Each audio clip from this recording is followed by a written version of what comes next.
Hello friends, you are my love life chapter 25। अब आगे सिया, माहिर, तन्वी, रिहाना और माही सब घर के लिए जा ही रहे थे कि रास्ते में सिया को एक बेकरी दिखी। उसने माहिर से कहा, मीर भाई प्लीज़ गाड़ी रोको ना, मुझे कुछ सामान लेना है। मीर ने सिया से कहा, क्या चाहिए तुम्हें, मैं लेकर आता हूँ। तो सिया ने कहा, नहीं मीर भाई, मैं खुद जाकर ले आती हूँ ना, प्लीज़ आप कार रोक दीजिए। माहिर ने कार रोक दी तो सिया कार से उतरकर रोड क्रॉस करती हुई शॉप के अंदर घुस गई।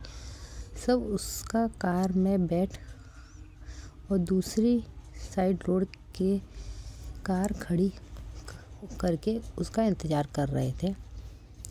10 मिनट बाद शॉप से बाहर आई सिया। उसके हाथों में चॉकलेट्स, चिप्स, स्नैक्स और पता नहीं क्या क्या था। माही सिया को देखते हुए बोली, ये लड़की कब बड़ी होगी, इसकी आदतें अभी भी नहीं छूटी है।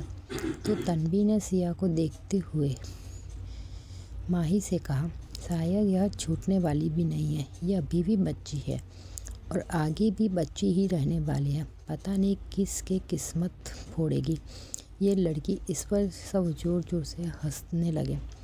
सब सिया को देख ही रहे थे। जैसे ही सिया रोड क्रॉस करने के लिए बीच रोड पर आई, सामने से एक तेज कार आई और सिया को टक्कर मार कर गई। सबकी आंखें बंद हो गई।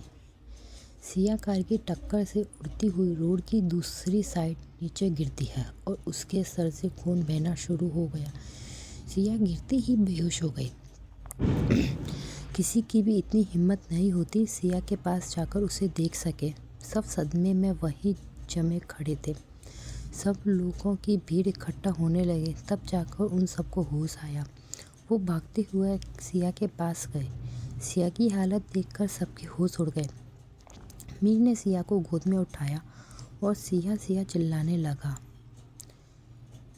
नहीं कोई जवाब नहीं दिया। सिया बेहोश हो चुकी थी। सिया का लगातार खून बह रहा था। तन्वी, माही और रिहाना का रो रो कर बुरा हाल हो चुका था। माही ने सिया को गोद में उठाया और भीड़ में चिल्लाते हुए कहा, साइड हटो, रास्ता दो, और गाड़ी की तरफ दौड़ लगा दी। पीछे पीछे रिहाना, माही, तन्वी भी उसके साथ चल दी। माही ने सिया को बैक सीट पर लेटाया और ड्राइवर सीट पर जाकर बैठ गया। आगे रिहाना बैठ गई और पीछे तन्वी सिया के सर को गोद में लेकर बैठ गई और साथ में माही भी। चारों हॉस्पिटल की तरफ दौड़ लगा दी। तीनों का रो रो कर बुरा हाल था। सिया को जगाने की कोशिश कर रहे थे, लेकिन सिया को इतनी ज़्यादा चोट लगी थी कि शायद उसका बच पाना भी मुश्किल था। सिया का लगातार खून बह जा रहा था। तन्वी अपने दुपट्टे से उसे रोकने की कोशिश कर रही थी, पर खून इतना ज़्यादा बह गया था कि वो रुक नहीं रहा था। तन्वी लगभग पूरी खून में भीग चुकी थी। थोड़ी देर बाद एक सिटी हॉस्पिटल के पास माही ने कार रोक दी और भागकर सिया को गोद में उठाते हुए हॉस्पिटल में डॉक्टर चिल्लाते हुए अंदर चला गया। माही, तन्वी और रिहाना भी उसके पीछे पीछे हॉस्पिटल में चली गई। डॉक्टर ने देखा माहिर सिया को गोद में उठाए लेकर आ रहा है तो भागकर वो उसके पास गए और पूछा, क्या यह एक्सीडेंट केस है। माहिर ने जवाब दिया, हाँ प्लीज़ डॉक्टर, मेरी बहन को बचा लीजिए। वह भागकर उसके पास आ गए और कहा, एक्सीडेंट केस है, प्लीज़ मेरी बहन को बचा लीजिए। डॉक्टर ने सिया को स्ट्रेचर पर लुटाया और ओटी में ले गए। फॉर्म फिल करने के लिए माहिर को कहा गया और तो माहिर ने सारी फॉर्मेलिटी पूरी की। वहीं तन्वी, माही और रिहाना तीनों और ओटी के बाहर बैठकर सिया की जान के सलामती की दुआएं करने लगे और तीनों रो रो कर अपना बुरा हाल कर चुके थे। वहीं निखिल को कुछ अजीब लग रहा था। उसे बेचैनी और घबराहट सी हो रही थी। उसे पता नहीं था कि ऐसा क्यों हो रहा है।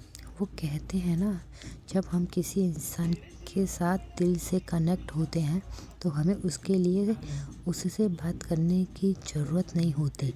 जो लोग दिल से जुड़े होते हैं, फिर वो कहीं भी रहे, उनके दिल हमेशा एक दूसरे से जुड़े होते हैं।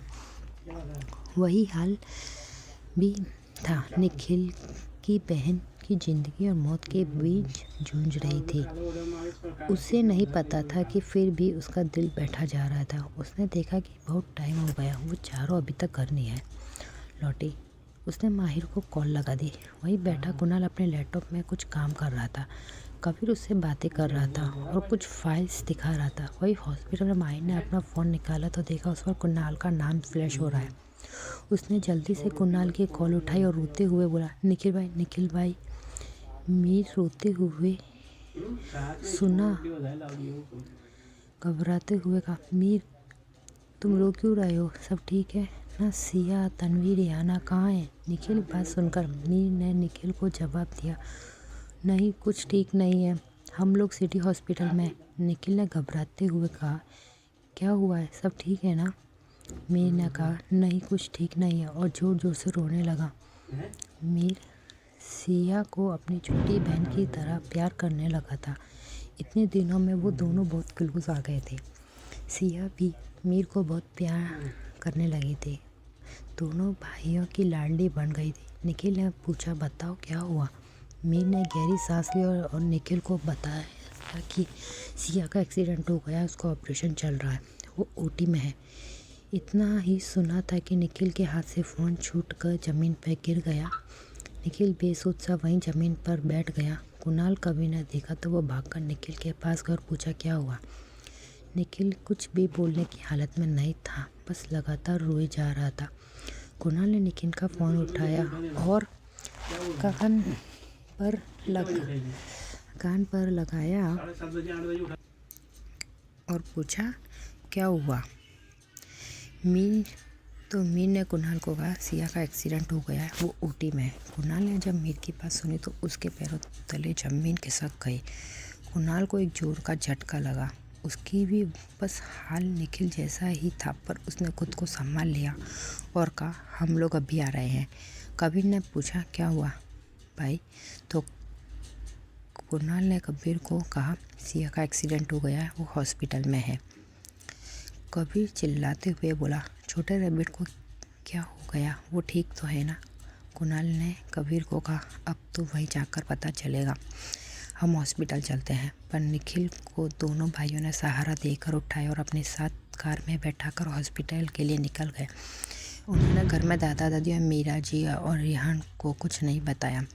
वहीं हॉस्पिटल में सिया की सर्जरी चल रही थी। एक डॉक्टर भागते हुए ओटी से बाहर आया और कहा, आप में से किसी का ब्लड ग्रुप भी पॉजिटिव है, क्योंकि पेशेंट का ब्लड ग्रुप हमारे ब्लड बैंक के आसपास के हॉस्पिटल में अवेलेबल नहीं है, तो आप में से ही किसी को अपने ब्लड डोनेट करना होगा, क्योंकि उनका बहुत ब्लड लॉस हो चुका है और उनकी जान को खतरा हो सकता है। तो तन्वी, रिहाना और माही तीनों ने कहा, हमारा ब्लड चेक कर लीजिए, हम आपके साथ चलते हैं। तीनों डॉक्टर के साथ चली गई। माहिर ने मिराज को फ़ोन किया। मिराज माहिर को बोलता है, हाँ माहिर, क्या हुआ? तुमने मुझे कैसे याद किया? तो मिराज को बताता है कि वह एयरपोर्ट से आ रहा था और एक कार ने सिया को हिट कर दिया। सिया की जान खतरे में, वो ज़िंदगी और मौत के बीच जूझ रही है। सिया का एक्सीडेंट है, एक नॉर्मल एक्सीडेंट नहीं है। फिर माहिर ने मिराज से कहा, मिराज पता करो कि सिया के साथ यह किसने किया है। मिराज बोला, पर ऐसा कैसे हो सकता है? मिस्टर सिंह और उनकी पत्नी तो हमारे कब्जे में है।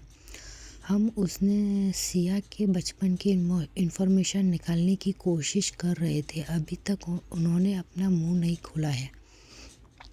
मीर ने कहा, मिराज हॉस्पिटल की सिक्योरिटी बढ़ा दो, मैं कोई रिस्क नहीं लेना चाहता। वो लोग फिर से सिया को मारने की कोशिश ज़रूर करेंगे, क्योंकि यह कोई नॉर्मल एक्सीडेंट नहीं था, यह सब सोची समझी चाल थी। मुझे 1 घंटे के अंदर सारी डिटेल्स चाहिए, वरना मैं पूरे शहर में आग लगा दूंगा।